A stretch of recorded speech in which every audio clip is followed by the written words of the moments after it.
all doesn't matter. This matters in the lives and rioting and this and that matters. All right, my man, step down.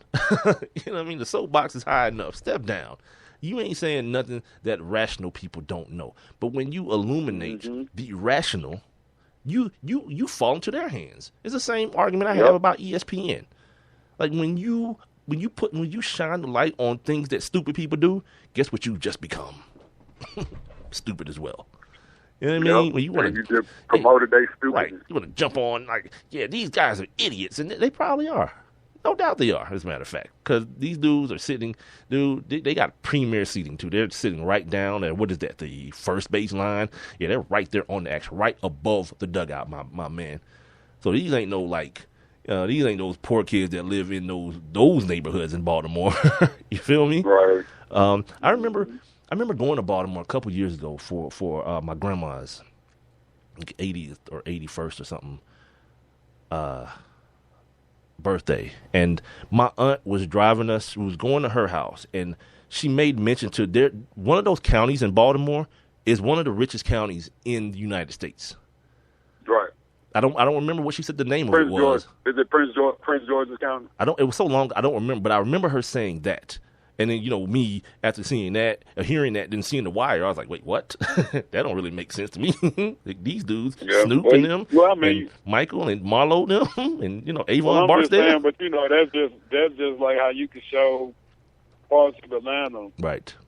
and it's affluent, and then you can show not even 5 minutes down the road, and it's the trap.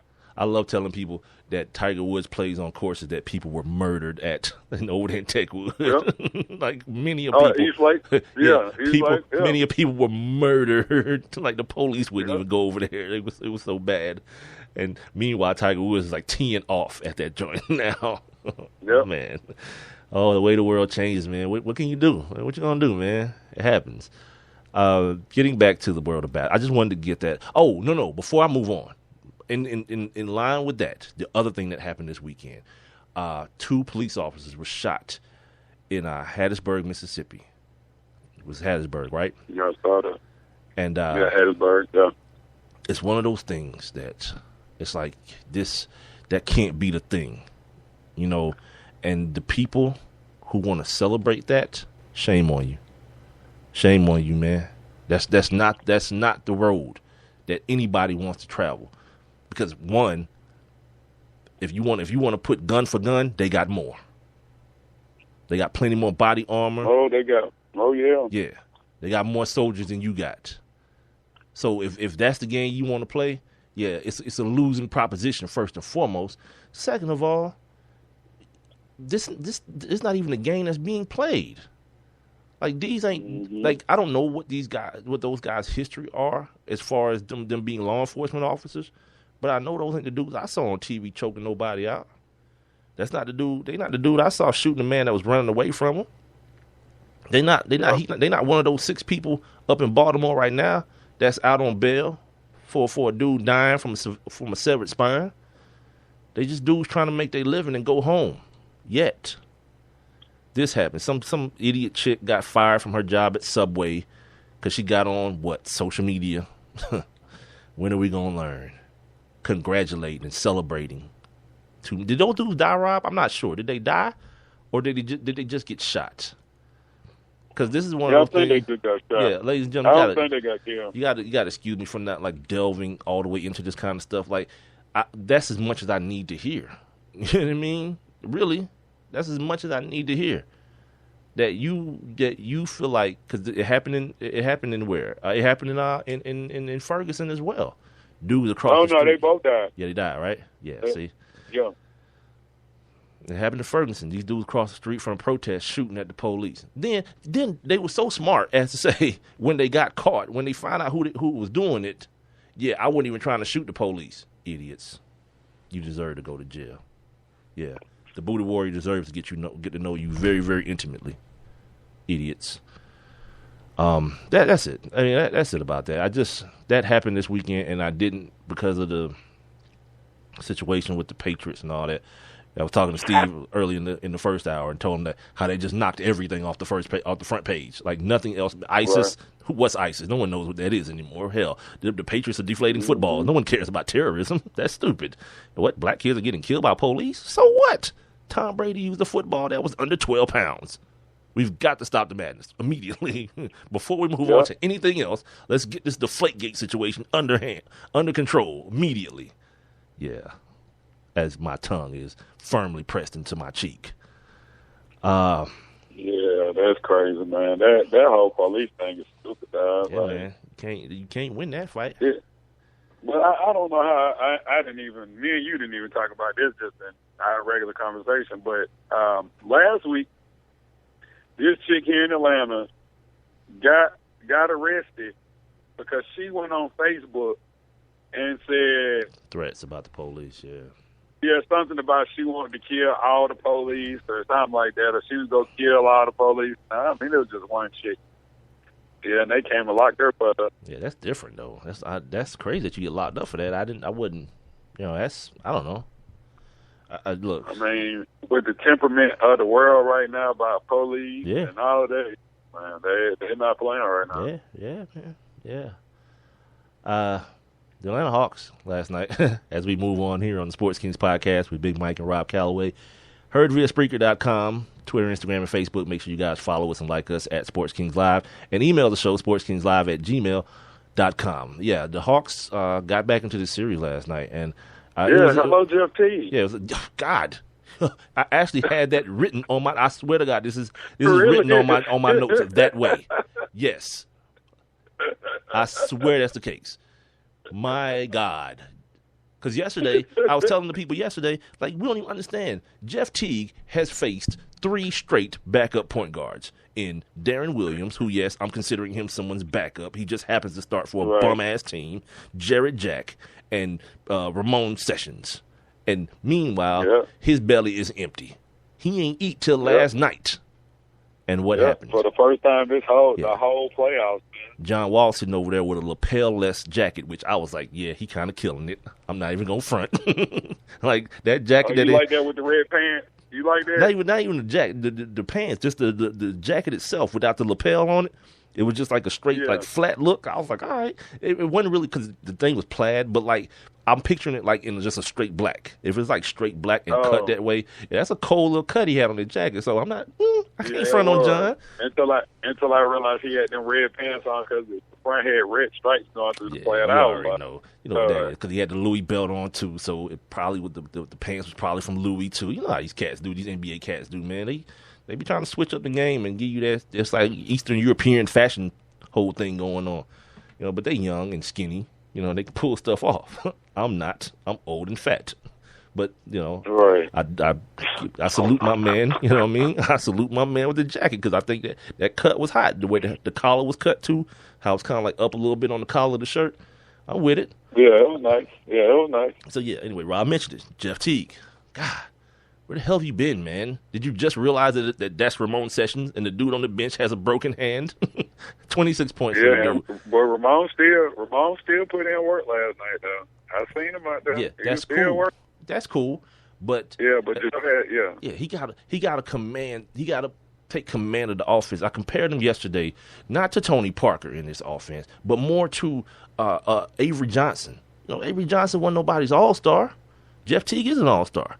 But what Avery Johnson did, the whole, little general thing, it meant something. He was actually the general of that team on the floor. He ran a team that had David Robinson and Tim Duncan on it. That dude was as important as those two Hall of Famers. Right. He ran the ball club. And that's all I've asked out of Jeff Teague, man. Stop playing around with these dudes, man. Stop letting Al Horford bring the ball up the court. And you just stand there off the ball like he's the point guard. Stop letting Paul Millsap bring the ball up the court and make decisions in the offensive game. You do it. Tell them, you see these dudes, you see Steph, them pointing and moving dudes around. Do that. Do that, man. And this series would not be this close. You know what I mean? Like, at the end of the day, you talk about Ramon Sessions still putting in work. You know why? Because he had to chase around Jeff Teague. Jeff Teague just standing around, waiting for the game. Waiting for the game to come to him. Well, I ain't gonna lie now. I mean, and I like Jeff. I've always liked Jeff. I mean, from the very beginning. But that dude will take a play off. Yeah, more than a play. And there's certain stretches in the game where Jeff kind of just looks disenchanted for certain stretches of the game. Then you see in the fourth quarter he hit a big shot. Then you see him turn around and start howling and getting himself emotionally involved in the game. But it's like you said, it's the playoffs, man. It's the playoffs, and you playing against teams that now all these teams have belief. Again, I'm gonna go back. I'm gonna keep pounding this dead horse to the style point situation. Like everybody saw that Brooklyn series. All these teams did, and was like, yeah, cool. We get to play Atlanta. Not we get to play the number one seed in the conference. It's like, yeah. We get to play Atlanta. Good. Good. We don't have to play Chicago or Cleveland. Good. Now, it shouldn't be that way. You should have dominated that bum-ass Nets team so that as soon as Washington stepped in here, it was like, yeah, we got our hands full. That ain't happening.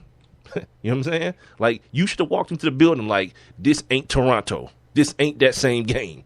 When, in fact, it turned out to be that same way when they came out, when the Wizards came out and got that first game against you.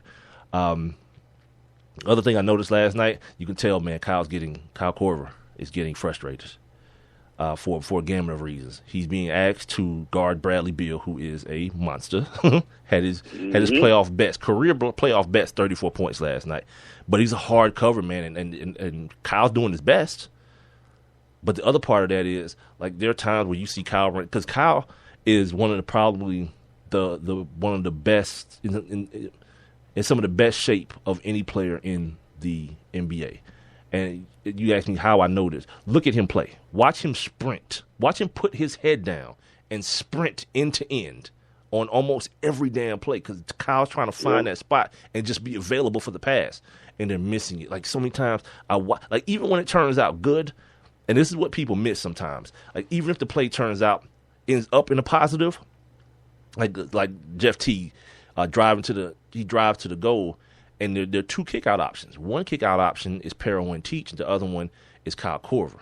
He'll kick it out to Perro. Perro will hit the jump shot, but my point is, I want to get my shooter going. If I'm the point guard, I want to get him going. So if there's two options, my option is going to be Kyle Korver. I want to get him a nice, soft pass right in his shooting pocket where he can just go straight up with that stroke and bottom out. And let him see the ball go through the net. Hey, the real deal is when they able to space the floor out, and just like you're talking about Jeff driving to the basket and throwing the defense, dude, if Kyle Korver has one step over you at that 3-point line, that dude is pretty much lights out. Like, that's the one thing I know about now. He's with a man defending him. But if he's wide open like that, he's probably the most automatic dude in the game. Yeah, and he's getting frustrated because there's certain times where I feel like, and I think he feels like he should be getting the ball, and he's not getting it. And then with that happening, you see Kyle doing some very uncharacteristic things, forcing the ball, trying to pump fake guys and dribble to the left or escape dribble and then shoot the ball. That's not his game. He's a catch and shoot shooter. He's a dude that catches you in transition. He'll catch it in transition and go up with it immediately. But him trying to make a move is exactly what the defense wants him to do. They want Kyle Korver to put the ball on the floor every time if they can. And so I think that is one thing that has to change, the decision making. Like, Jeff played an all right game statistically, but there are those little bitty things offensively, those little intricacies that still have to come and play. Understanding your personnel. Like, if there's two options and one of them is Kyle Korver, by all means, man, you got to hit Kyle. You got to get him going. The other thing that happened in this game, I was reading this article today. Bleacher Report did this wonderful thing today. They gave you like little clips on the Hawks defense, which was cool to me. They talked about, because what I was mentioning yesterday was like, all of a sudden now the damn Wizards can hit the three. How the hell is that happening? Well, they answered my question today. It's because of how the Hawks choosing to play the pick and roll. Like, dudes are coming off the pick and roll, and their bigs aren't hedging that pick and roll. They're kind of laying back in the lane and not putting pressure on the shooter. So when the shooter comes off that pick, it's like me and the basket. And cats is going up. Ramon Sessions, Paul Pierce, Bradley Beal going up with the 3-point, and they're hitting it at a much more efficient clip than they were during the regular season. So I felt like that was something that was very educational that I wanted to share with you guys as well today. Dennis Schroeder, he came off the bench, gave him 14 points, 18 assists. Both point guards played very well.